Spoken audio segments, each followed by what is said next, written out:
Baik. Assalamualaikum warahmatullahi.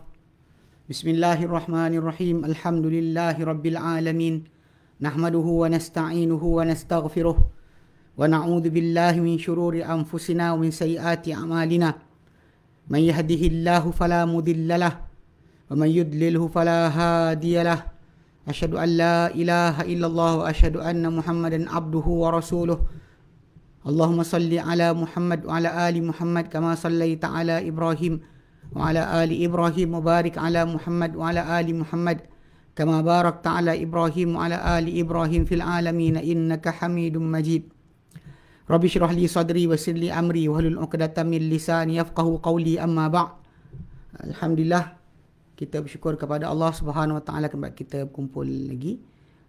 InsyaAllah malam ni macam biasalah kita sebut iaitu malam kami Jumaat, kita malam fiqh, malam hari Rabu insya-Allah kita akan ambil setiap minggu berkenaan Al-Quran Karim.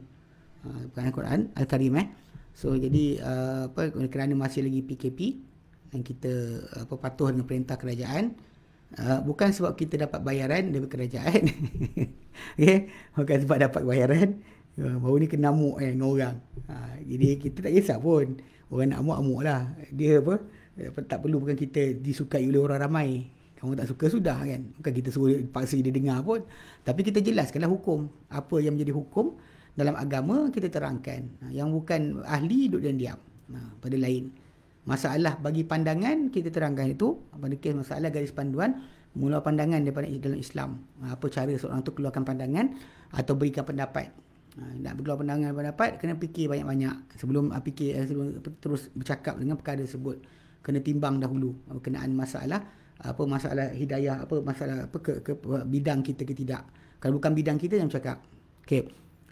Jadi ala kuliah kita bincangkan itu, dan kita ambil bab malam Rabu kita. Hari itu kita ambil apa Jayab. Saya pun tak ingat Jayab. Tajuk kan. Hari itu tajuk lain kan. Hari itu yang kita ambil benda. Okey. Yang itu kita ambil adalah syarah doa ketika berasa sedih. Yang mohon Allah Ta'ala jadikan Quran sebagai penghibur kalbu, cahaya dada, pengusir kesedihan, penghapus kelunsingan. Berdasar kepada doa yang Nabi ajarkan. Yang Nabi kata kalau sekiranya seorang dengar doa tersebut, dia patut belajar. Dia patut belajar. Cuma kita kata kaitan doa tersebut dengan kita punya kehidupan, kena juga ada masa-masa membaca Al-Quran.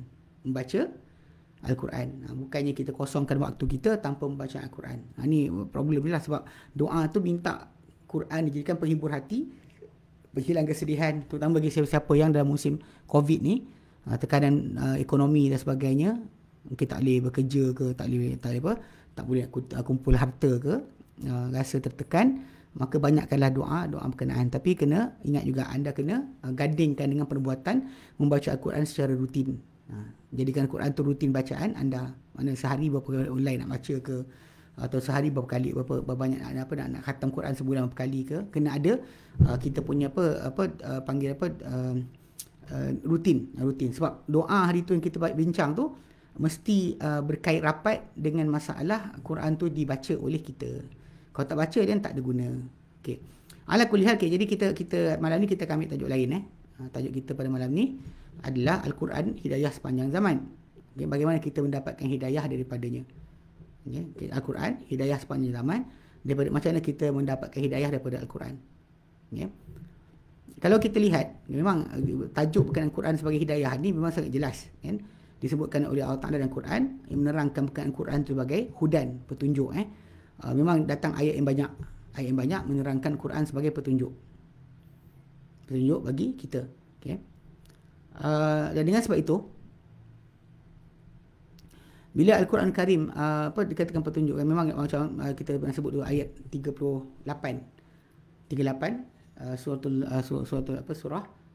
surah Al-Baqarah 37-38. Bila nanti kan qul nahbitu minha jami'a, kami kata turunlah kamu semua daripadanya semua sekali. Itu Adam, Hawa dan juga Iblis.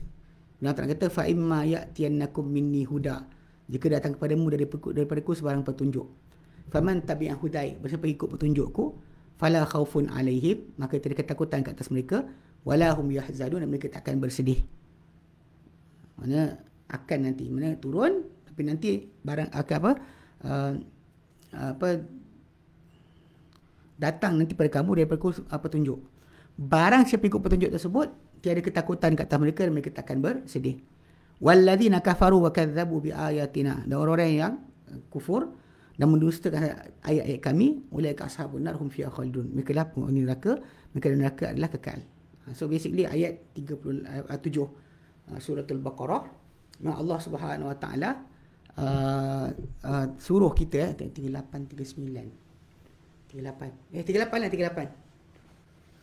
38 Suratul Baqarah, Allah Ta'ala suruh kita maklumkan kita dia akan hantar nanti wahyu. Dia akan hantar berita wahyu. Dan barang siapa ikut wahyu tersebut, petunjuk berkenaan, tiada ketakutan mereka dan mereka akan bersedih. So jadi basically memang kita sendiri pun dalam Al-Quran Karim Allah Ta'ala cerita kepada kita, suruh minta hidayah kepada Allah Ta'ala. Dalam surah Al-Fatihah kan kita kata ihdina as-siratal mustaqim, tunjuklah kami jalan yang lurus. Jadi basically permintaan kita dijawab lah. Sebenarnya kalau kita buat banding-ganding macam para ulama yang bincang berkenaan dengan susunan ayat-ayat, susunan surah-surah Al-Quran, dia kata letakkan lepas surah Al-Fatihah Al-Baqarah. Dan awal Al-Baqarah tu tiba-tiba Allah Ta'ala sebut Alif Lam Mim Zalikal Kitabu La Raiba Fi Hudal Lil Muttaqin, petunjuk bagi orang bertakwa kan. Quran tu tiada keraguan padanya, itu turun daripada Allah Ta'ala. Ia petunjuk bagi orang dia petunjuk bagi, dia turun dari Allah Ta'ala. Ia petunjuk bagi orang yang bertakwa, hudal lil muttaqin. Dia seolah-olah macam kalau para ulama yang mengajar tajuk tafsir maudhu'i, dia kata macam ni, kerugian surah kan lepas Al-Fatihah Al-Baqarah, seolah kita minta hidayah kepada Allah Ta'ala dalam surah Al-Fatihah. Lalu Allah Ta'ala berikan kepada kita jawapan dengan kata ini dia hidayah kamu, hudal lil muttaqin. Jadi kalau kita lihat awal surah Al-Baqarah ni kan, memang tajuk Al-Quran sebagai hidayah ni ialah disebut Allah Ta'ala beritahu bahawa Quran ni hudal lil muttaqin. Maksudnya dia ada petunjuk untuk orang bertakwa. Dan terpandunya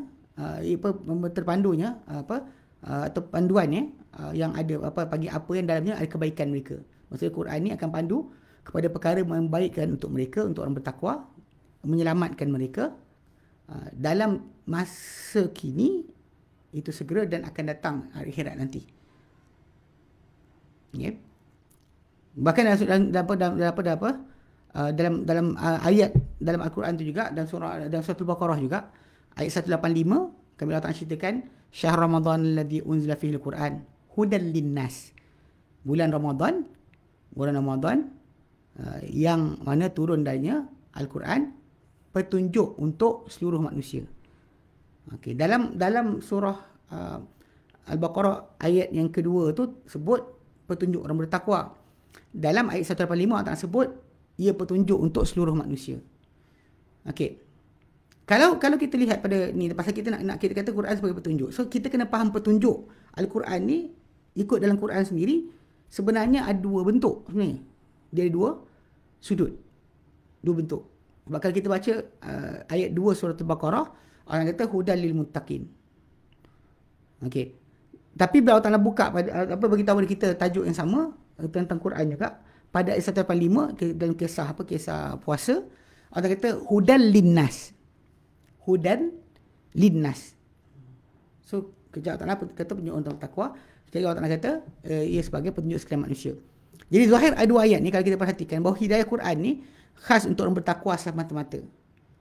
Sedangkan datang ayat kedua pula umum, menyifatkan Quran ni berpetunjuk untuk seluruh manusia. Dan lafaz nas tu umum, tak ada siapa yang terkeluar. Dia merangkumi orang bertakwa dan tak bertakwa, mukmin dan kafir dan sebagainya. Mungkin ni yang jadi timbul geng-geng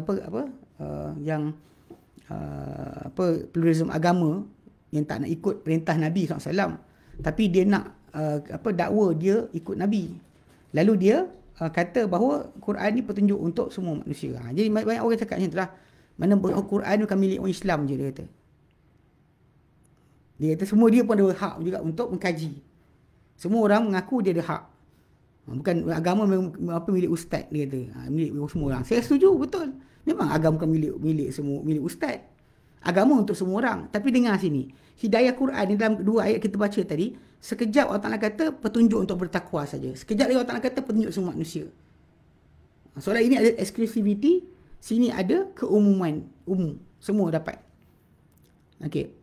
Jadi kalau kita lihat bagi orang yang memerhatikan, kalau tengok dua ayat tersebut, orang akan dapati bahawa dua ayat ni bertembung.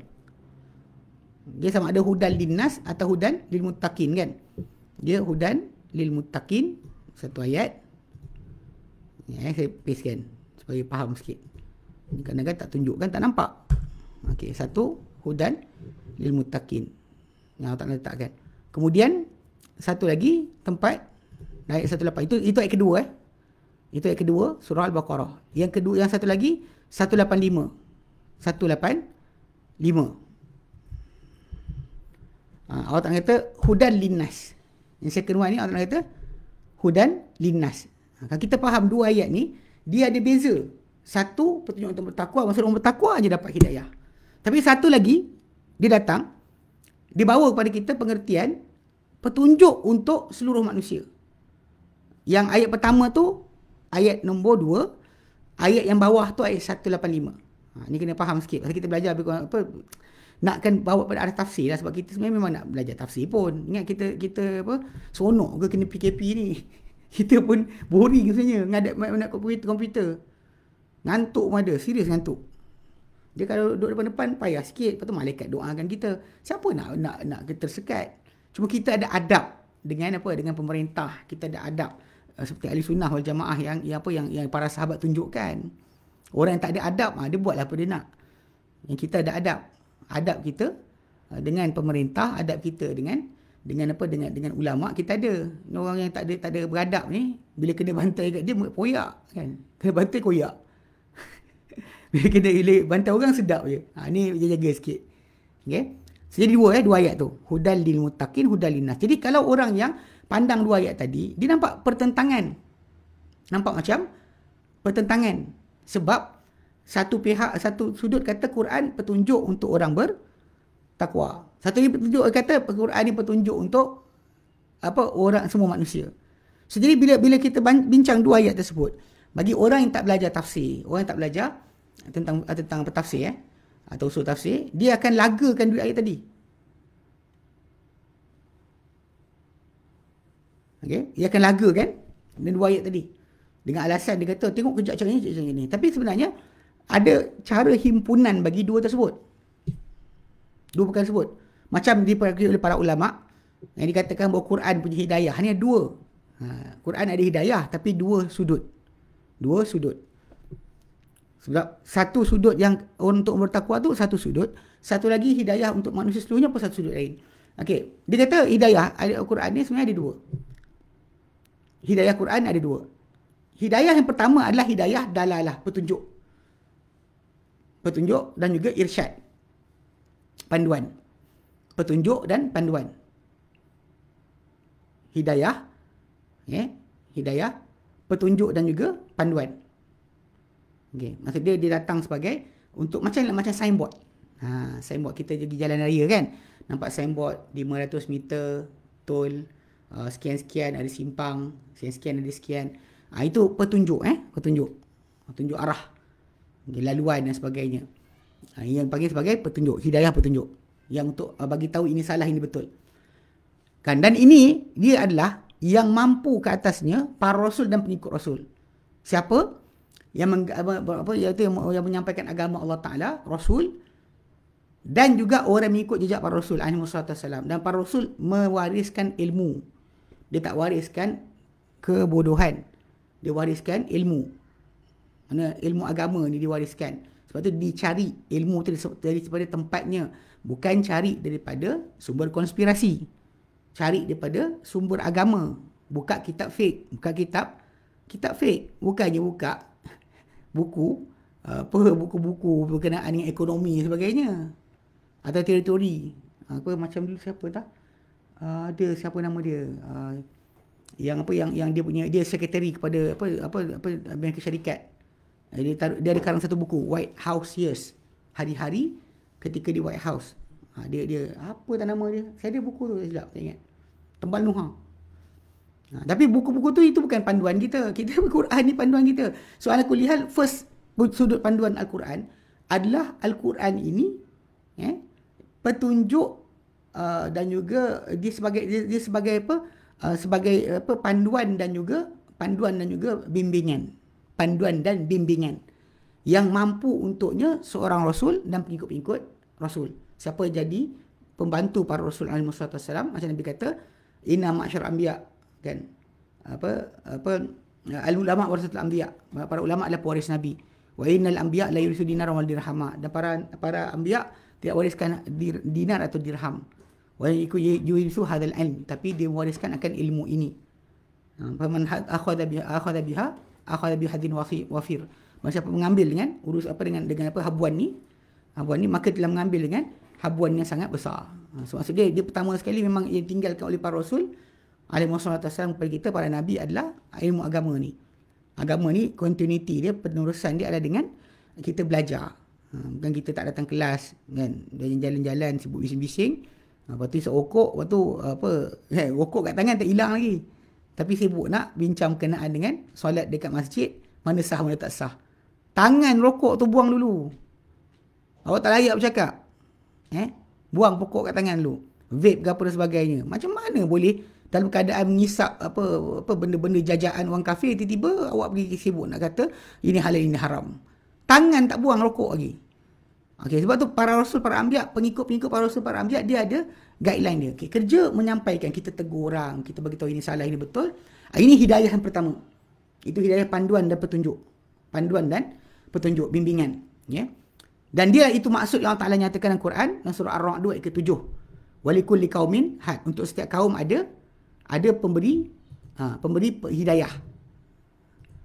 Dalam surah Hud ayat ke-7, Allah Taala kata walikulli qaumin had. Untuk setiap pemberi rasul atau nabi itu ada setiap kaum itu ada pemberi petunjuk. Maksud dia, setiap kaum ada pemberi petunjuk yang menunjukkan mereka dan memandu mereka kepada jalan-jalan kebenaran.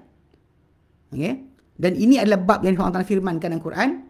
Bila Allah Ta'ala kata kepada Nabi SAW, kan? Allah Ta'ala kata kepada Nabi dalam surah Asy-Syura ayat yang ke-52. Surah Asy-Syura ayat ke-52 Allah Ta'ala katakan, wa innaka latahdi ila siratim mustaqim. Dan sungguh engkau, Muhammad, benar-benar memberi akan petunjuk kepada jalan yang lurus. Maksud satu jalan yang lurus. Sebenarnya Allah Ta'ala kata, engkau Muhammad beri petunjuk jalan yang lurus. Ini adalah bentuk hidayah yang pertama. Yang mana kita kata ini adalah apa yang boleh dibuat oleh semua orang. Kita semua boleh buat. Beri arah, pandu, tunjuk. Tapi dengan cara betul lah, dengan dalil. Dengan dalil. Bukan dengan igawan ataupun angan-angan kita saja. Maka Allah Ta'ala tetapkan kat sini, untuk para rasul dan siapa menyusuri jalan para rasul, dalam mereka ada petunjuk. Yang maksud dia adalah panduan, dakwah dan juga apa? Peringatan atau penyedaran kepada orang ramai. Sedarkan orang ramai ini salah, ini betul. Namun begitu, dan dalam masa yang sama, bersendirian Allah Ta'ala dengan hidayah yang kedua atau petunjuk, huda, kepanduan atau petunjuk, hidayah dan huda. Bahkan ada setengah para ulama kata beza guna hidayah atau huda. Allah Ta'ala ada huda, ada petunjuk, tapi para anbiya ada hidayah. Dia kata itu. Jadi yang fahamkan sekarang apa yang bersedia Allah Ta'ala. Okay. Bentuk yang kedua daripada hidayah ni adalah, yang maksud dia adalah bantuan, penepatan, peneguhan. Bantuan, penepatan dan peneguhan. Maksud dia ditetapkan, ditempatkan bagi satu perkara. Okay. Maka macam apa Allah Ta'ala kata, dengan sebab itu Allah Ta'ala kata pada Nabi-Nya sallallahu alaihi wasallam, innaka la tahdi man ahbabta walakinallaha yahdi man yasha. Surah Qasas ayat ke-56. Al-Qasas 56. Al-Qasas 56. Okey. Jadi dalam apa surah Qasas 56 tu memang Allah Taala sebut tentang Nabi Muhammad SAW, kan, engkau tidak beri hidayah siapa yang engkau suka atau engkau sayang, tapi Allah lah yang beri hidayah pada siapa yang dia kehendaki. Jadi hidayah ini dengan maksud ni adalah taufik, penetapan bagi sentiasa bergerak di atas jalan orang beriman dan melalui atau menyusuri laluan orang yang bertakwa. Dan ini Allah Ta'ala kata dalam surah Yunus, wa yahdi man yasha. Dalam surah Yunus ayat ke-25 Allah Ta'ala diterangkan, Allah Ta'ala kata yahdi man yasha. Yahdi Man yasha, Allah Ta'ala berikan hidayah siapa-siapa yang dia kehendaki. Siapa dia kehendaki, dia berikan hidayah. Macam ayat yang apa, man yahdillah fahuwal muhtad. Siapa yang diberi hidayah oleh Allah Ta'ala, maka dialah yang mendapat hidayah. Wa man yudlil, siapa Allah Ta'ala sesatkan, tak diberikan Allah Ta'ala penetapan peneguhan di atas agama. Okey. Yudlil fama lahum bimaliin, maka dia tak ada sebarang pemberi pelindung.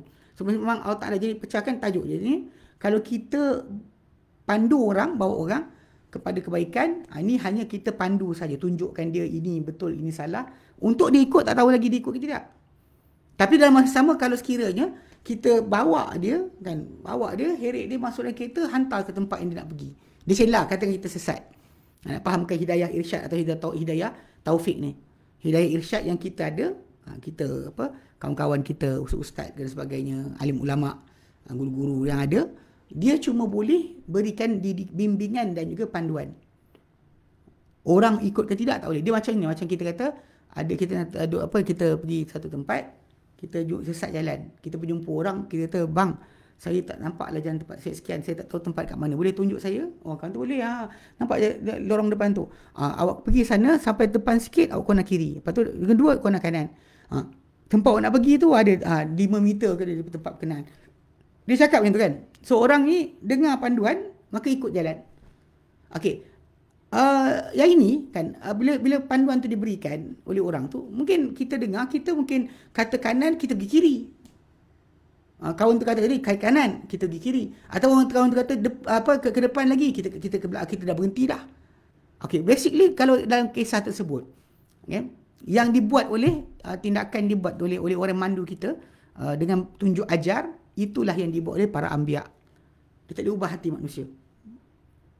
Dia ubah hati kita untuk ikut cakap dia. Tapi dalam masa yang sama, boleh kita kata yang kalau kita sesat jalan juga, kita jumpa orang, tuan saya sesat jalan. Saya bawa awak. Dia tarik kita naik kereta dia, kemudian dia hantar kita sampai depan pintu rumah tempat kita nak pergi. Maksudnya kita tak boleh buat apa, dia bawa kita, dia terit kita. Dia sampaikan kita. Kita dahaga dia, bagi air. Dia semua sekali dibantu. Sampai pada tempat destinasi kita nak pergi. Itu menunjukkan bahawa kat situ dia panggil hidayah apa? Hidayah taufik. Ditepatkan, dibantu dan juga disokong. Sampailah kepada tempat yang sepatutnya. Okey. Jadi kalau kita nak tambah lagi pengertian, itu selain daripada gambaran. Maksudnya kalau yang kita tanya orang jalan, ditunjuk ajar aja, itu hidayah dipanggil sebagai irsyad. Ataupun panduan, ataupun bimbingan. Sedangkan satu lagi, hidayah panggil taufik. Ditepatkan masa, waktu, hari, hati kita punya kecenderungan. Ini dipanggil sebagai hidayah taufik Allah Ta'ala. Kalau tak tepatkan kita akan terbuka hati. Kalau tidak, tidaklah. Okay. Jadi kalau kita nak tambahkan perkara ini dengan jelas lagi, kita katakan bahawa hidayah Al-Quran ini datang di atas 2 bentuk. Salah satunya umum, satu lagi khusus. Kita cakap yang tu. So kita kata Quran petunjuk sepanjang jalan. Tapi macam mana Quran tu petunjuk? Kena faham hidayah dia, petunjuk dia tu dari 2 sudut. Ada umum, ada yang khusus. Okey. Adapun hidayah yang umum, maksud dia adalah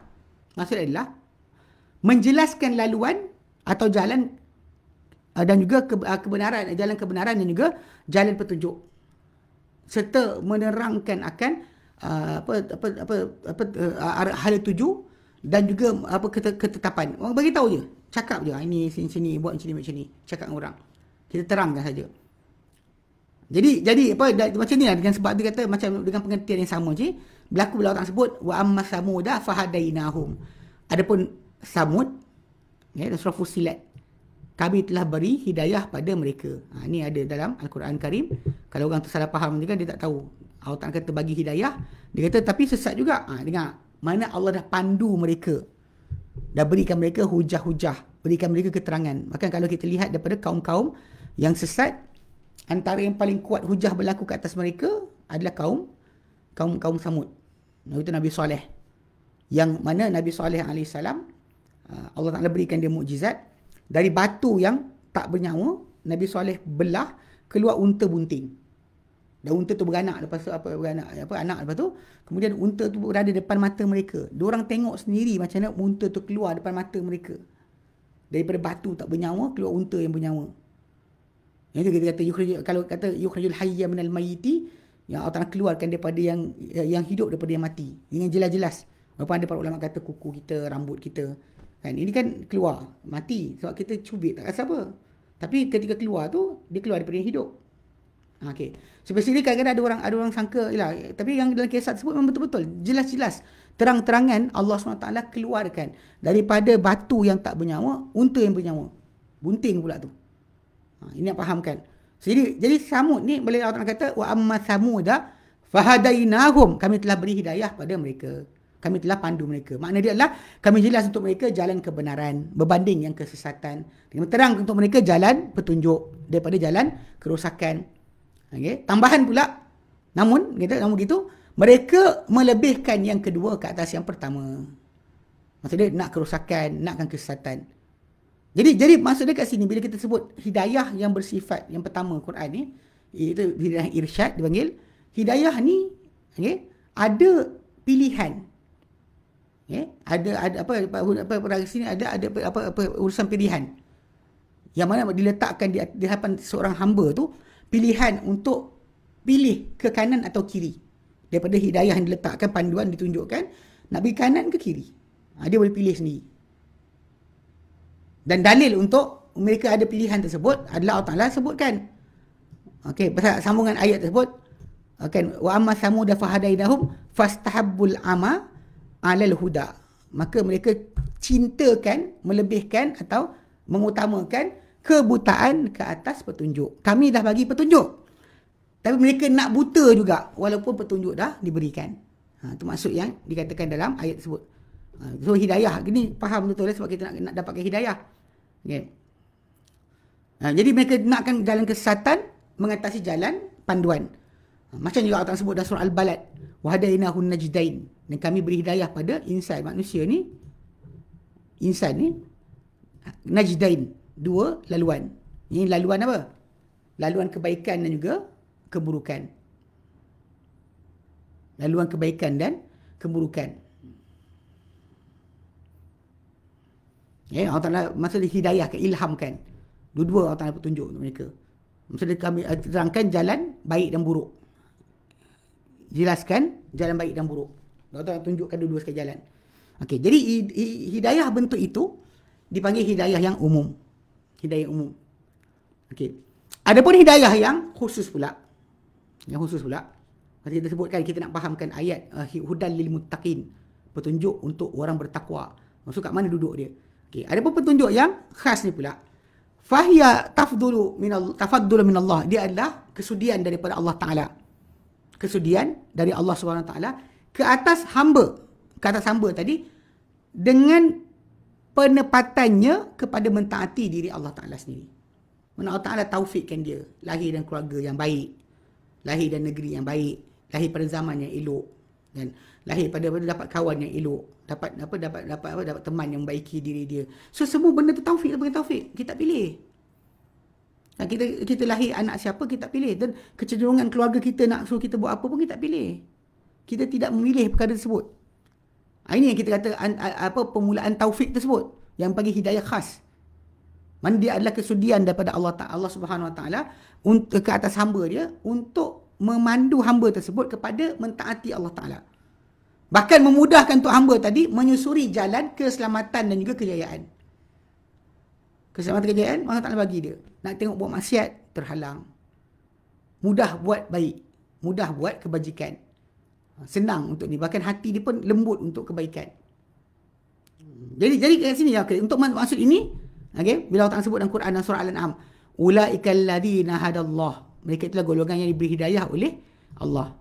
Ini berbeza dengan maksud hidayah yang tadi macam pada surah Fusilat tadi tentang kaum Hud, kaum Samud baru ni. Ataupun dalam ayat lain dalam surah Al-An'am 125, faman yuridillahu an yahdiyahu yashrah sadrahu lil Islam. Siapa yang Allah nak beri hidayah padanya, Allah lapangkan dada dia untuk Islam. Allah lapangkan dada dia untuk Islam. Kalau siapa Allah nak beri hidayah, Allah lapangkan dada dia untuk Islam. Ini pelapangan ataupun pembukaan jiwa dia, penerangan hati dia, itu semua ni adalah dipanggil hidayah khas. Hidayah khas. Okay. Kalau kita faham dua sudut tadi, dua ayat, Allah Ta'ala kata hidayah dalam Quran ni ada hidayah untuk bertakwa, ada hidayah untuk seluruh manusia.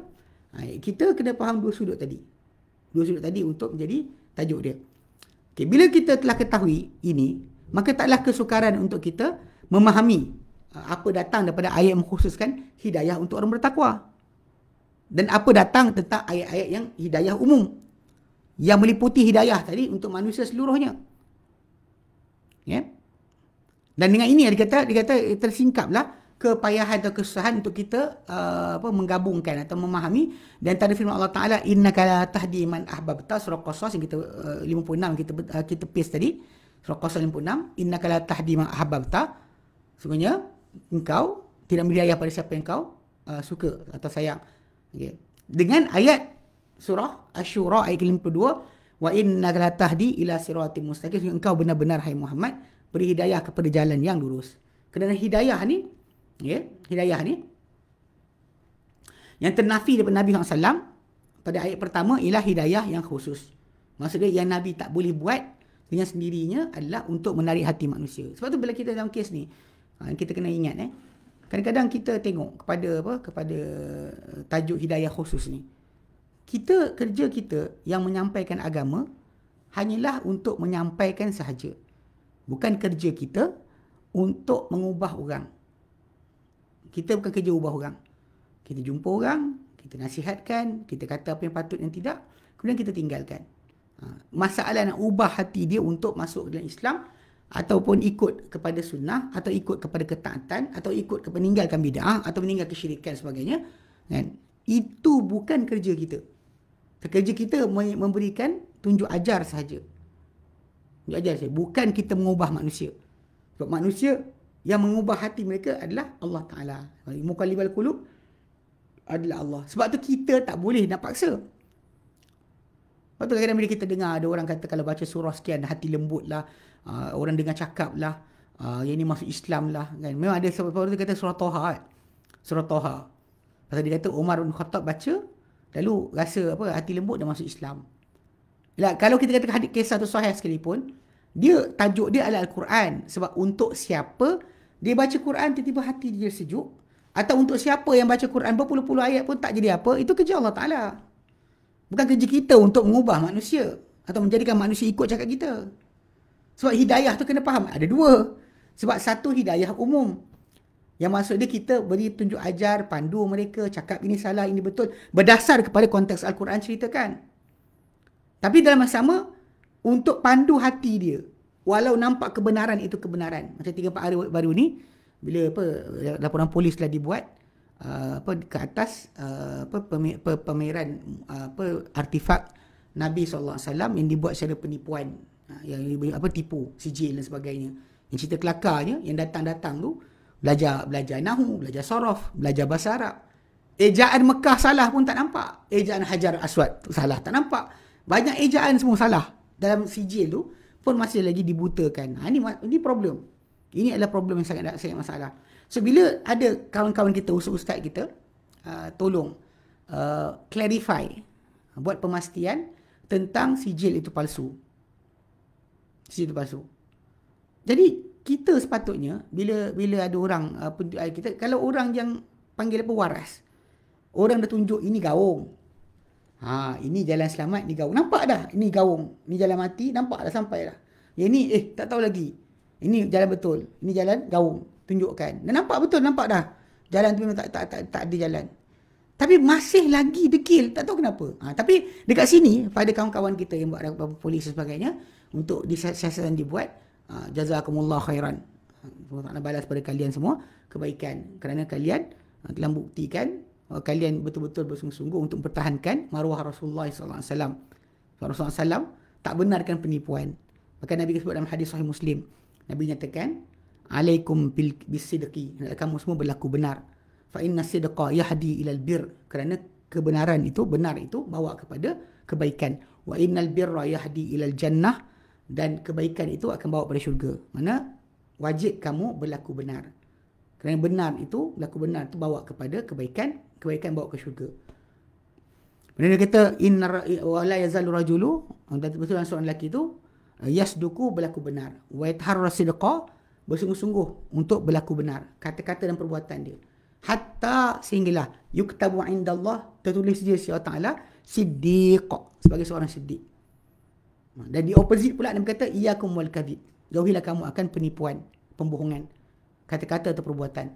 Fa innal kadhiba yahdi ilal fujur, kerana perbohongan itu bawa kepada kejahatan. Wa innal fujura yahdi ilan nar, dan juga keburukan itu ataupun berbohong tu, kejahatan tu akan bawa kepada neraka. Mana banyak bohong bawa kepada keburukan, keburukan bawa pula kepada neraka. Wa la yazalu rajulu, dan sentiasa seorang lelaki itu yasduku, berlaku benar, yakdzibu, berbohong, berdusta dalam kata-kata dan perbuatan. Wa yataharral kadhiba, dan bersungguh-sungguh berbohong dan berdusta. Hatta yaktabu indallah kadzaban, sampai dia nanti tertulis Allah Ta'ala sebagai kadzab, pembohong. Ni benda jelas, Nabi tak benarkan, tak pernah izinkan pun. Hatta untuk cinta Nabi tak boleh kita menipu. Walaupun niat kita baik, matlamat tidak menghalalkan cara, Nabi kata jangan tipu. Kenapa nak buat juga? Peliknya bolehlah ada orang pertahankan kata ini betul lah barang tu palsu, tapi cinta tu sejati. Sejati apa bendanya barang tu palsu? Ini pelik. Pasal kita nilai diri kita dengan ajaran Nabi. Bila Nabi kata jangan menipu, tapi ustaz kata boleh. Ustaz kata boleh. Dan awak bersama ustaz awak lah hari kiamat nanti, tidak bersama Nabi. Sebab siddiq itu gelaran diberi pada orang yang benar. Dan dalam Al-Quran Karim surah An-Nisa ayat 69, Allah menyatakan a'udzubillahi minasyaitonir rajim. Wa may yuti'illah war rasul, masa mentaati Allah dan juga Rasul. Masa mentaati Allah dan juga Rasul. Fa ulaika ma'al ladzina an'ama Allahu 'alaihim, maka mereka adalah golongan yang dikurnia nikmat ke atas mereka. Minan nabiyyin, di kalangan para nabi. Was-siddiqin, dengan siddiq. Yang kita kata, kalau Nabi kata kalau kita asyik berlaku benar, last kali tertulis Allah Ta'ala kita ni siddiq. As-siddiqin, orang yang berlaku benar sentiasa. Wasyuhada, orang mati syahid, was-salihin, dan orang-orang yang soleh.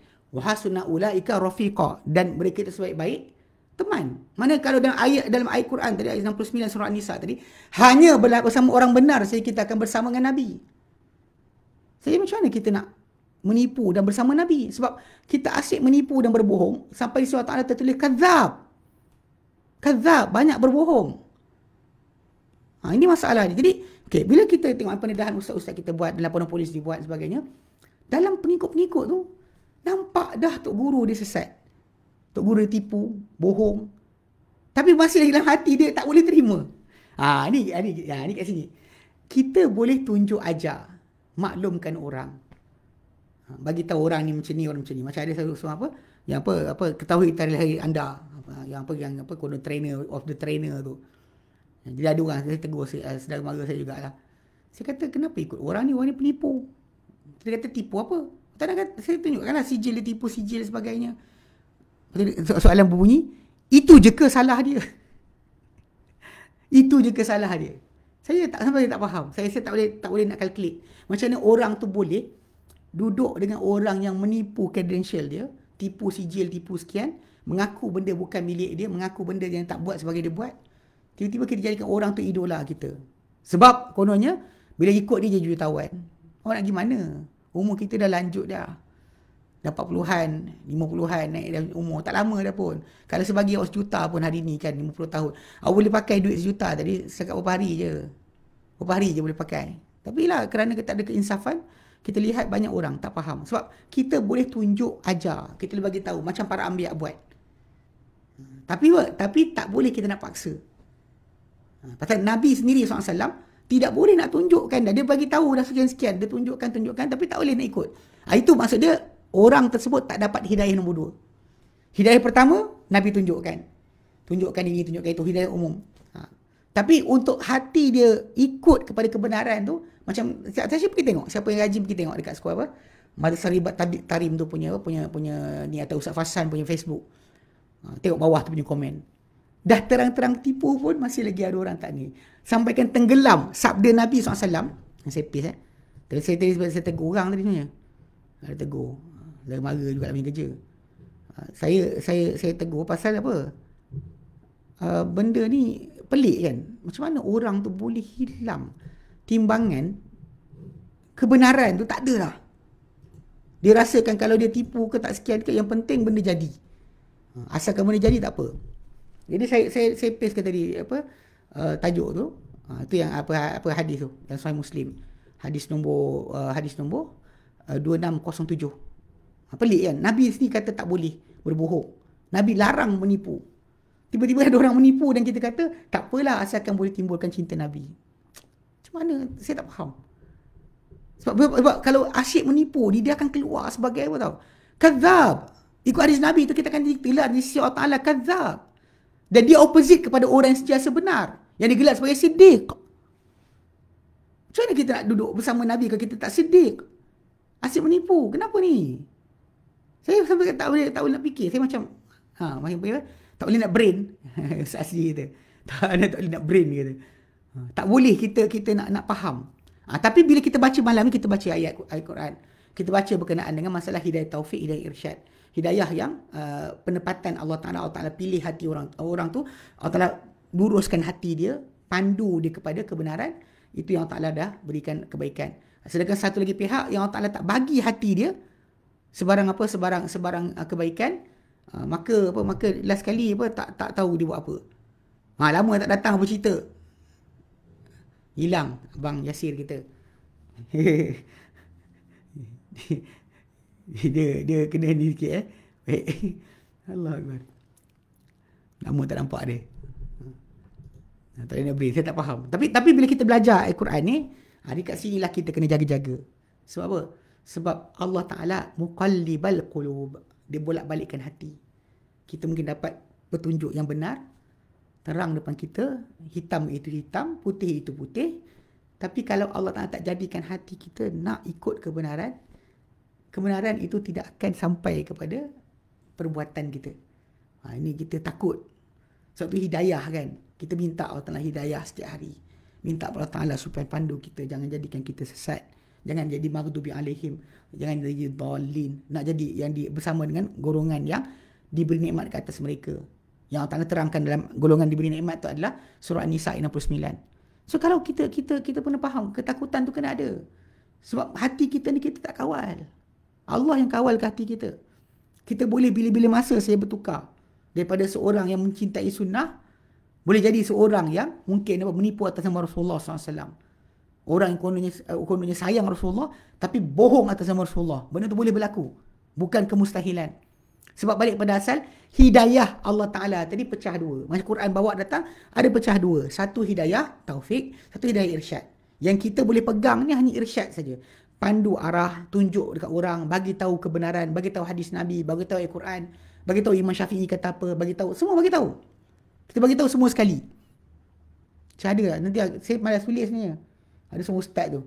Dia konon dia buka kitab tentang tajuk masalah bila Ibn Taymiyah rahimahullah, dia kata orang yang mewajibkan lafaz niat, maka orang tu telah mensyariatkan.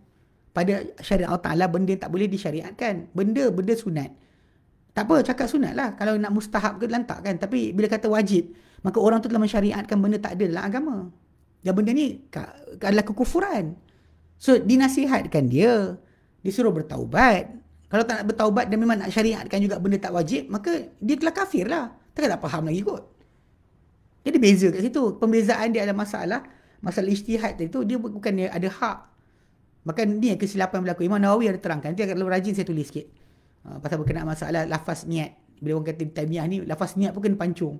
Tak, dia sebut kat situ, orang yang mewajibkan apa Allah Ta'ala tak wajibkan. Suka hati dia kan, degil. Maka dinasihatkan, suruh bertaubat, tak nak taubat, maka mahkamah akan bunuh lah. Bukan bila sebut kita bunuh orang tu, bukan mahkamah sebelum ulama fiqh. Imam Syafi'i pun sebut, orang tak nak solat dibunuh. Disuruh bertaubat, dibunuh. Habis Imam Syafi'i teroris lah. Banyak dia dalam tajuk tu. Kalau buka dalam kitab Al-Um dan sebagainya, memang ada. Masalah bunuh tu kerja kerajaan, bukan kerja kita. Yang semua orang faham. Bila para ulama sebut, bila kata orang tu dibunuh, maka maksud kita dibunuh. Kita bunuh. Kerajaan panggil dia untuk bunuh. Apa susah sangat. Soalan kuliah kadang-kadang bila kita faham, memang kita kata manusia ni, dalam ikut pada Quran kami panduan tadi, yang kita boleh tunjuk ajar, bagi tahu ini salah, ini betul, kita baca hadis, kita buka tafsir, kita boleh terangkan. Tapi untuk terhidayah hati dia kepada apa yang kita terangkan, itu kerja Allah Ta'ala. Sebab apa? Sebab tu kenapa hidayah Yang ternafi daripada Nabi SAW. Hidayah yang apa? Yang ternafi tu yang engkau menunjuk, apa, kau takkan boleh hidayah pada siapa orang yang kau sayang. So itu ternafi daripada Nabi SAW. Okay?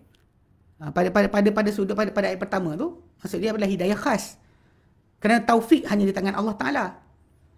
Taufik, penepatan orang tersebut kepada kebaikan yang Allah Ta'ala kehendaki dan sebagainya, itu kerja Allah Ta'ala je. Nabi hanya boleh tunjuk. Sebab tu yang saya sebut tadi tentang surah apa? Surah Taha, yang ada orang kata kalau baca surah Taha lembut hati. Kalau macam tu cara dia, senanglah Nabi dakwah. Jumpa orang je Taha. Jumpa Taha, Taha, Taha. Semua orang dengar je, ya Allah, ya Allah. Macam tu mudahlah. Tak ada Nabi kena serang dan sebagainya. Pergi medan perang terus baca Taha, habis cerita. Semua orang tentu masuk Islam. Itu tak nak kena faham kan. Untuk keserasian. Kalau dah sekalipun jadi hidayah untuk Umar, tak semestinya jadi hidayah untuk orang lain. Untuk Umar tergerak hati untuk Islam dengan hanya membaca beberapa baris ayat daripada Al-Quran, itu kerja Allah Ta'ala. Bukan kerja kita. Bukan kerja orang A atau B atau C. Tak ada. Ini kena faham betul-betul. Sebab tu bila kita nak bincang macam kita dapat hidayah dari Al-Quran, kena faham hidayah Al-Quran ada dua. Okey. Kerana apa hidayah yang Nabi tak dapat adalah yang pertama, iaitu hidayah yang khas. Hidayah umum, penjelasan dan sebagainya. Sabit Nabi SAW adalah hidayah kedua, iaitu hidayah dalam apa maksudnya umum, iaitu menjelaskan jalan dan apa yang dibuat oleh baginda SAW lah. Dengan sehabis-habis elok pelaksanaan dan juga sesempurna-sempurnanya. Okay? Yang mana Nabi tinggalkan umat baginda di atas jalan yang sangat cerah. Laluan yang lurus dan terang. Yang lailuha kanahariha, malam dia macam siang dia. Ni jalan, kalau orang pada pasir jalan, kan dia ada laluan tertentu yang lurus, tak ada bengkok-bengkok langsung. Dipanggil Mahajjatul Baydha. Mahajjah al-Baydha. Yang malam dia macam siang dia. Malam dia macam siang. Tak ada siapa boleh tak nampak. Mustahil tak nampak. Kan? La yazi wa anha illa halik, dan takkan terpesong darinya kecuali orang yang binasa saja. Itu konsep yang jelas. So, Nabi tinggalkan kita di atas laluan yang sangat cerah dan terang. Tidak ada kekeliruan, tak ada ilmu rahsia, tak ada perkara-perkara contoh macam apa, macam mistik dan sebagainya. Nabi tak pernah ajar macam tu. Yang Nabi ajar kita laksanakan tuntutan agama. Maka kita gabungkan antara iman dan juga Islam. Maksudnya amalan fizikal kita, itu Islam, dengan keadaan beriman, maka akan lahirlah dekat situ ihsan. Ihsan tu bila kita berterusan mengimbau Allah Ta'ala dengan cara Nabi kendaki, dalam keadaan kita beriman sebenarnya Allah Ta'ala yang memerhatikan segala amalan kita, maka akhirnya akan menjadikan kita ni ada ihsan. Itu kita menyembah Allah seolah-olah kita nampak Allah. Kalau tak nampak Allah Ta'ala pun, kita tahu Allah Ta'ala. Kita tak nampak pun, kita tahu Allah Ta'ala nampak kita. Kita sembah macam kita nampak. Tapi kalau kita tak nampak pun, kita Allah Ta'ala nampak kita. Ini beza yang berlaku. Ini benda yang kita cuba bina daripada ibadat harian kita. Yang tak tahulah bila Allah Ta'ala akan berikan kita pencerahan dan nampak mungkar tu mungkar, ma'ruf tu ma'ruf, dan kita mudah untuk buat apa yang sepatutnya. Ikut sekarang ni kadang-kadang langgar juga. Kan? Kita nampak mungkar tu mungkar, buat juga. Kan kita dapat ma'ruf tu ma'ruf, tak buat juga. Contoh simple macam dalam ramai kita ni lah. Kan bila di rumah tak solat pun, solat sunat qabliyah ba'diyah. Kat masjid buat. Masjid buat. Kat rumah tak buat. Ini benda yang kita kata yang kena nilai diri masing-masing. Kan? Nilai diri masing-masing. So Allah Ta'ala jadikan pada kita berlakunya penutupan masjid dan surau. Dia bukan benda pertama kali. Zaman para sahabat pun ada. Orang tak belajar tarikh tak tahu.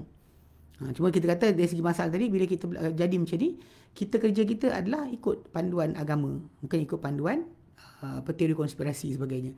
Okey.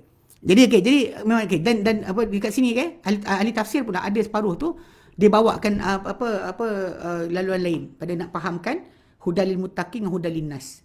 Okey, apa dia kata? Dia kata ayat macam ni atau ayat yang lain macam saya paste-paste tadi, kan, hudalil muttaqin tu ayat kedua surah Al-Baqarah. Yang hudalin nas tu, Quran hudalin nas tu adalah ayat 185 surah Al-Baqarah, kan. Ayat tentang Ramadan tu. Okey. Hudal linnas. Jadi kita kata dalam surah Al-Baqarah juga. Jadi kita dapat lihat, okey, jadi ada seorang ahli tafsir dia bawa pengertian, dia kata hudal lil muttaqin ni dan apa serupa ayatnya tidak harus untuk dilalaikan daripadanya pada kedudukan seperti ini. Mereka kata apa? Allah Ta'ala khususkan untuk orang bertakwa hidayah. Allah Ta'ala khususkan untuk orang bertakwa hidayah. Dan jika sekiranya Al-Quran Karim petunjuk untuk makhluk semuanya, ia pemuliaan bagi mereka dan pengagungan, sebab orang yang bertakwa tu yang patut mula-mula sekali sedar. Maksud dia bila Allah Ta'ala sebut hudal lil muttaqin, hudal linnas, jalan dua-dua. Cuma beza dia adalah diletakkan orang bertakwa sebagai yang mula-mula sekali dapat, ataupun diletakkan mereka yang sepatut dapat awal, pemuliaan bagi mereka. Okay? Dan penjelasan kelebihan orang bertakwa. Kerana mereka ni beriman dengan Quran, beriman dengan Allah Ta'ala, dan dia beriman dengan Quran dan mereka percaya apa dalam dia. Sedangkan manusia yang lain belum lagi. Dan orang beriman dah ada iman, sepatutnya dia lebih cepat patuh dan tunduk kepada perintah Tuhan. Okay? Patuh dan tunduk pada perintah Tuhan. Bukannya dia sibukkan diri dia dengan perkara lain dan dia cuba untuk tidak melaksanakan. Itu gagal lah. Maksudnya kalau kita faham kat sini, seorang tu patut nilai diri dia bertakwa ke tidak. Bertakwakah anda atau tidak? Takut Tuhan ke tidak? Itu tengah tanya. Kalau Nabi kata haram berbohong, dia kata, saya tak apa, Ustaz saya rasa boleh berbohong demi untuk membantu Rasulullah. Ini sewil panggil. Okey. Okey, itu pertama. Okey. Kedua, cara lain yang para ulama tafsir fahamkan, nak gabungkan antara hudal linnas dengan hudal muttaqin adalah pengkhususan petunjuk orang bertakwa tadi dengan apa? Dengan gambaran sebagai ia hasil. Maksud dia, barang siapa berpegang dengan petunjuk Quran, maka pengakhiran dia adalah dia menjadi golongan bertakwa. Kalau dia ikut, maknanya dia untuk semua, dan siapa betul follow, dia akan naik pada tingkat bertakwa. Dan takwa itu adalah sebenarnya yang paling tinggi. Manusia paling mulia di sisi Allah Ta'ala adalah orang yang paling bertakwa. Kau tak kata inna akramakum indallahi atqakum. Orang paling mulia di kalangan kamu di sisi Allah Ta'ala adalah orang bertakwa. Dalam surah Al-Hujurat, kan? Orang bertakwa dengan kamu, orang tu paling mulia di sisi Allah Ta'ala. Bukan paling handsome, bukan paling banyak duit, bukan paling baju ni, tak. Bahkan ibadat banyak pun tak jadi apa. Kalau dia ibadat banyak tak bertakwa, dia 2 kali ganda musibah. Musibah dia 2 kali ganda. Bukan setakat 1, 2 kali ganda. Sepatutnya dia lebih awal patuh dan tunduk dengan amal ibadat yang dia buat. Patut dirasa Allah Ta'ala perhatikan dia. Tapi bila dia tak ada rasa langsung, disebut Allah Ta'ala solat hitam dahi. Lepas tu keluar besok menipu lagi. Menipu, berbohong atas nama agama dan sebagainya. Seriously. Ini betul maksud dia lah. Sepatutnya memang orang bertakwa ni, dia pasal hujung tu, bila kata takwa ni, hujung perakhiran. Tahap tertinggi. Saya jumpa banyak orang-orang, saya jumpa dengar kata apa? Benda lah. Okey, jumpa orang, belajar ilmu makrifat, hakikat dan sebagainya. Bila jumpa dengan kumpulan-kumpulan macam ni, saya tanya soalan satu, nak pergi mana? Dia kata nak makrifatullah, nak kenal Allah. Saya kata lepas tu nak pergi mana? Lepas tu nak pergi mana? Sebab itu bukan pengakhiran dia. Kenal Allah bukan pengakhiran. Bukan penamat. Kita kenal Allah satu benda. Dekat diri Allah Ta'ala benda lain. Ubudiyah kita, itu pembuktian kita ni hamba Allah Ta'ala macam mana? Sebab Allah Ta'ala bukan cipta kita hanya untuk kita kenal dia saja. Bahkan dia cipta kita untuk kita berabdikan diri kepada dia. Dua-dua sekali. Dua-dua sekali kita kena ada surat At-Talaq tentang tajuk masalah cipta untuk mengenal. Kan? Mengenal Allah Ta'ala. Allah cipta kita untuk kita mengenal dia. Tapi dalam surat Az-Zariyat, Allah Ta'ala cipta berkenaan dengan cipta untuk pengabdian diri. So dua-dua tu ada. Dua-dua tu ada. Dia kalau ayat yang surah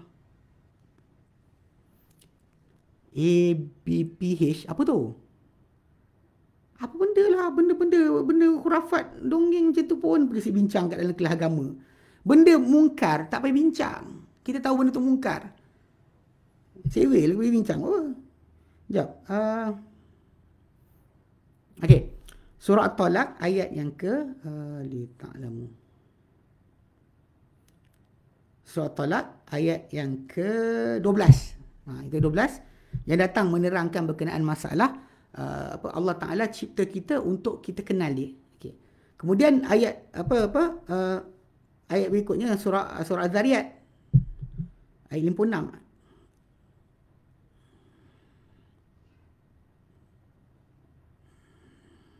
Az-Zariyat ayat ke-56.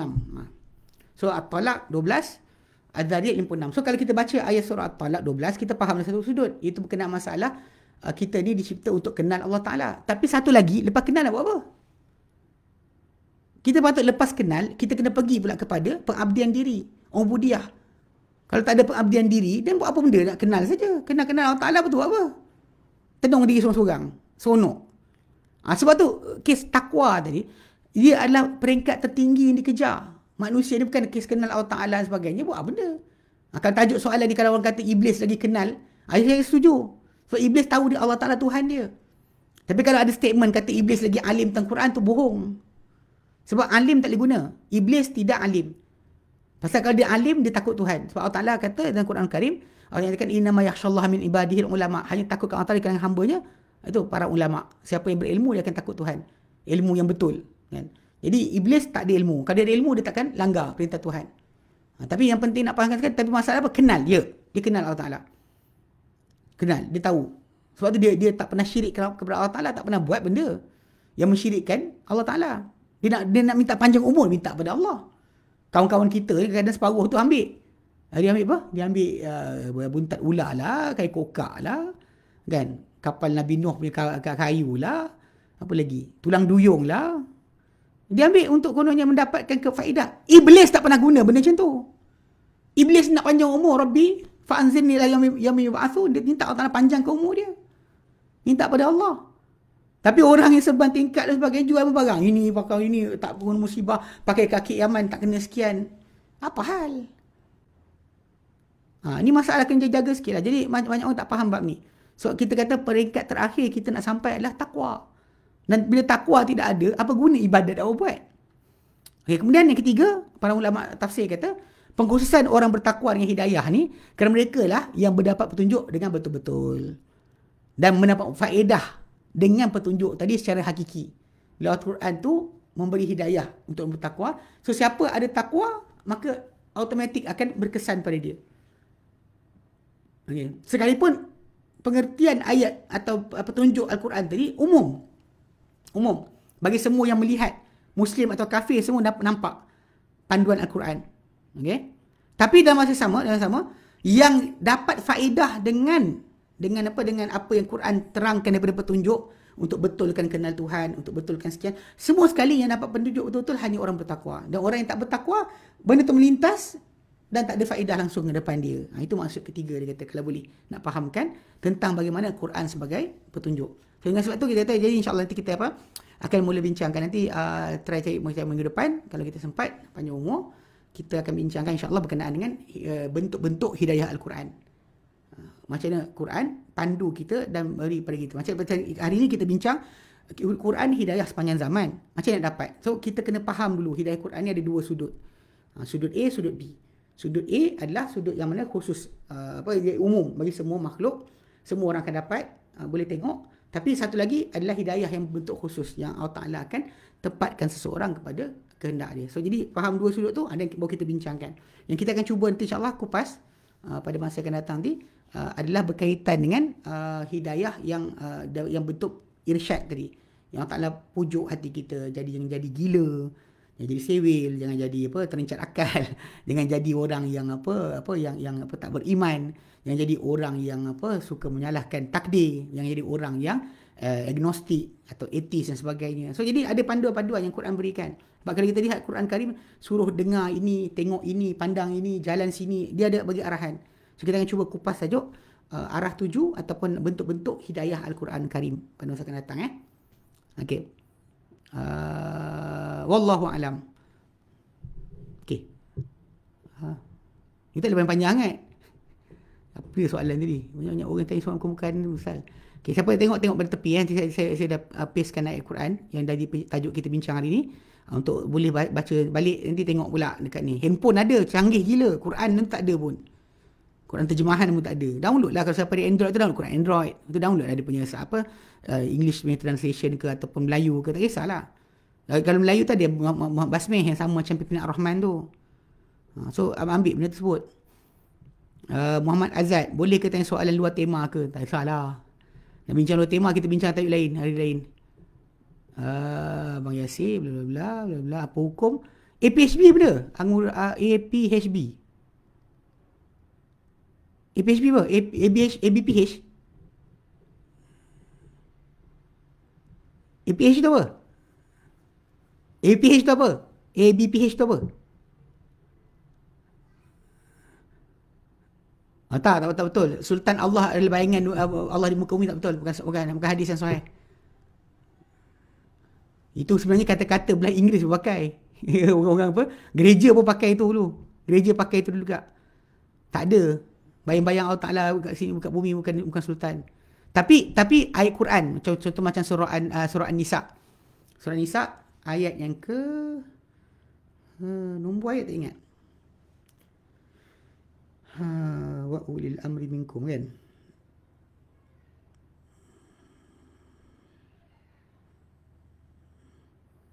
Surah An-Nisa ayat yang ke Nisa ayat yang ke 59. Apalah, orang tak tengok lah benda tu. Korang ni kadang-kadang cerah kita kelas mana ada bincang tajuk tu. Anggun dah minta popular tak main lah. Apa lah. Ini dah terkena zaman dah. Tak ada siapa yang terlibat mengundi atau tengok, saya isytiharkan bodoh. Bawa dah bodoh. Tak bijak. Masa kosong kita kan. Kita berapa lama boleh kita hidup lagi? Masa tengok artis tu kan. Artis tu tergolek ke apa, tak ada kaitan kita. Sibuk kan buat apa? Tak ada nilai lah. Sorry to say. Saya kalau dia kata orang cakap marah lah. Tapi saya kata tak guna pun. Jadi orang kata macam kami tak berjasa. Serius tak berjasa. Kalau dia kata artis Malaysia tak ada pun, tak ada hal pun. Sebanyak orang buat dakwah dengan artis-artis ni kan. Cara artis ni punya nak. Dia ikut kepala dia je. Kan ustaz pun terlibat kadang-kadang. Jadi benda tu bukan bawa kebaikan pun. Nak belajar agama. Benda macam tu tinggalkan. Kan kita macam makan kari tepi-tepi ada tai kan. Apa nak bawa benda kotor macam tu masuk dalam kelas kita? Pelik buang masa. Okey. Tadi yang ayat Quran hadis Sultan adalah bayang Allah Mukawi, bukan hadis Nabi. Dari sabi hadis. Bahkan yang betul patut kita pegang adalah ayat 59 surah An-Nisa. Yang Allah nyatakan, ya ayyuhalladzina amanu, hai orang beriman, atiullah, taatilah Allah, wa atiur rasul, taatilah rasul, wa ulil amri minkum, dan orang memegang urusan di kalangan kamu. Dia kata ketua kabilah ke, ketua keluarga ke, ketua negeri ke, gubernur ke, menteri besar ke, perdana menteri ke, agung ke sekalipun. Yang pada itu kita kata ketaatan tadi menjamin untuk kesejahteraan. Dia kadang saya gelak juga ada orang kata bab berkenaan dengan tajuk korupsi. Saya tak nafikan, betul, tak nak harap banyak korupsi. Tapi tuan-tuan sekalian, kan, banyak orang bising tentang Muammar Gaddafi. Kami di Yaman dulu, Ali Abdullah Saleh, kan, dia punya betul korupsi banyak. Hosni Mubarak, kan, sebut nama-nama pemimpin tanah Arab, Saddam Hussein dan sebagainya. So jadi kumpulan-kumpulan ni betul, diorang ni sangat-sangat zalim dan sebagainya. Tapi ni ada tapi dia. Saya bukan sokong diorang kekal, tapi kadang-kala Allah Ta'ala bantu agama dengan orang jahat. So ni tajuk Allah Ta'ala bantu dengan orang jahat ni memang dalam hadis Nabi SAW. Kan Nabi kata innallaha la yansuru hadzal din bi rajulin fajirin. Okay, Allah Ta'ala pasti bantu agama ni dengan lelaki yang jahat. Dalam surah dan hadis Sahih Muslim.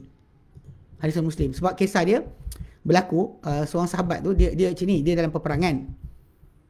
Hadis nombor je Apa susah nak cari ni?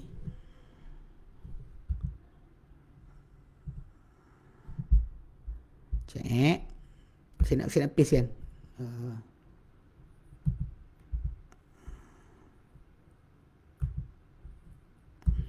Ada, saya jawab ni banyak kali lah. Okey. Ni ikut hadis kot.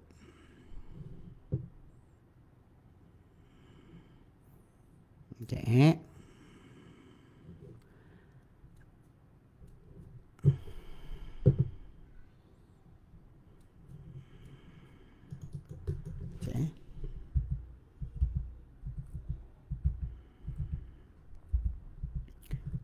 Kejap. Sementara tu saya nak kena paste balik. Ada. Saya pernah jawab soalan ni, tajuk ni. Okey. Sekejap Dua jumpa. Cek.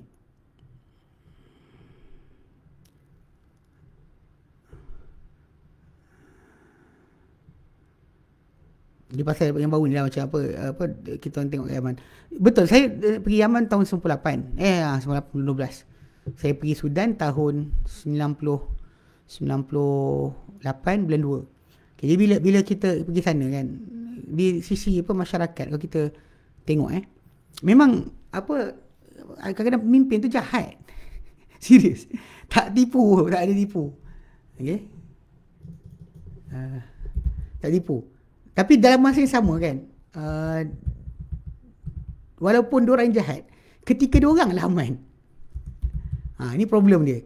Sebab bila kita tengok balik, zaman diorang ni yang aman. Maksudnya kami boleh belajar, tak ada terganggu dan sebagainya. Betul lah, tak boleh keluar, betul. Kami tak boleh keluar.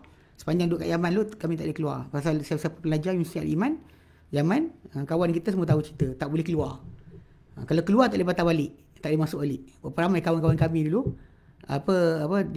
diorang ni keluar daripada Yaman, sampai airport kena buang, kena dia tak boleh patah balik. Don't chop dekat dia punya chop dia punya dia punya pasport tu. Okey, ayat ni.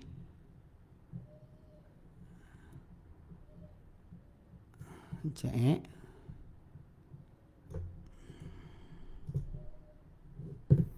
Saya paste sikit lah hadis ni. Macam mana je paste? Nak tengah nangis sekejap ya. Ini banyak. Sekejap.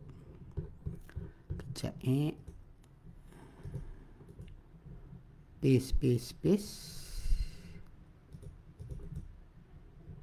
Okay. Dia ketika saya ingat dia Yaman berhenti perang saudara tahun 94. 96. So dulu kita ada Yaman Utara, Yaman Selatan. Tu naik presiden yang ada tu, Ali Abdul Saleh, memang dia jahat. Dari segi masalah kutip duit dan sebagainya. Tapi seriously ketika mana tahun dia merintah tu, kami boleh belajar. Boleh belajar agama lagi lah, boleh duduk sana dan sebagainya, tak terganggu. Tapi bila jatuh, dia jadi sekian. Kadang-kadang orang macam ni, macam hadis Nabi sebut lah. Kan? Nabi SAW satu peperangan, Nabi sebut tentang, sahabat sebut nama orang mati syahid. Fulan syahid. Tapi bila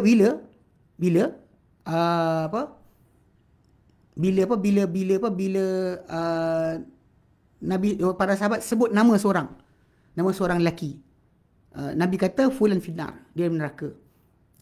Dalam neraka. Lepas tu bila mana Nabi SAW cakap macam tu, para sahabat pening kepala sebab lelaki ni tadi ketika dalam peperangan dia orang paling ke depan.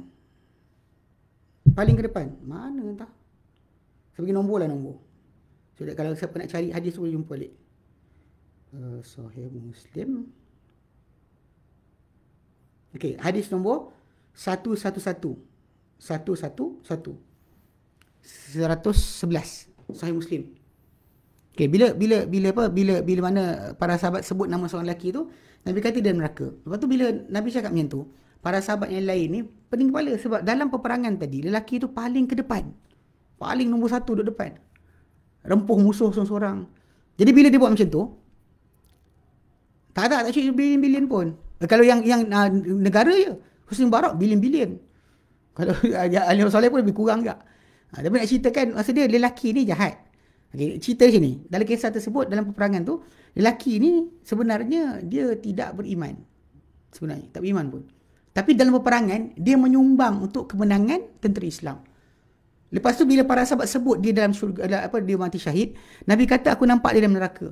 So para sahabat pening kepala, macam lelaki dalam neraka, sedangkan dia paling ke depan.